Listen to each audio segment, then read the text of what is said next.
नहीं, इसका क्या मतलब है, गाड़ी स्टार्ट नहीं हो रही।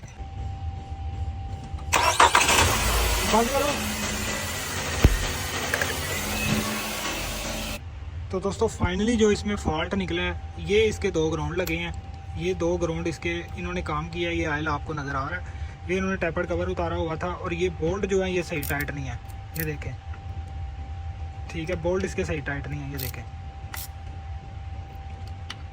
ये बोल्ट मैंने टाइट कर दिए हैं अभी पहले सेल्फ पे गाड़ी स्टार्ट हो गई। अच्छा, ये जो 2 ग्राउंड है, ये निसान अल्टीमा, निसान टीडा, निसान में जो आपको ये पतली वायर मिलेगी ब्लैक कलर की, जो कुछ गाड़ियों का यहाँ पे लगा होता है, कुछ इनटेक के नीचे लगा होता है।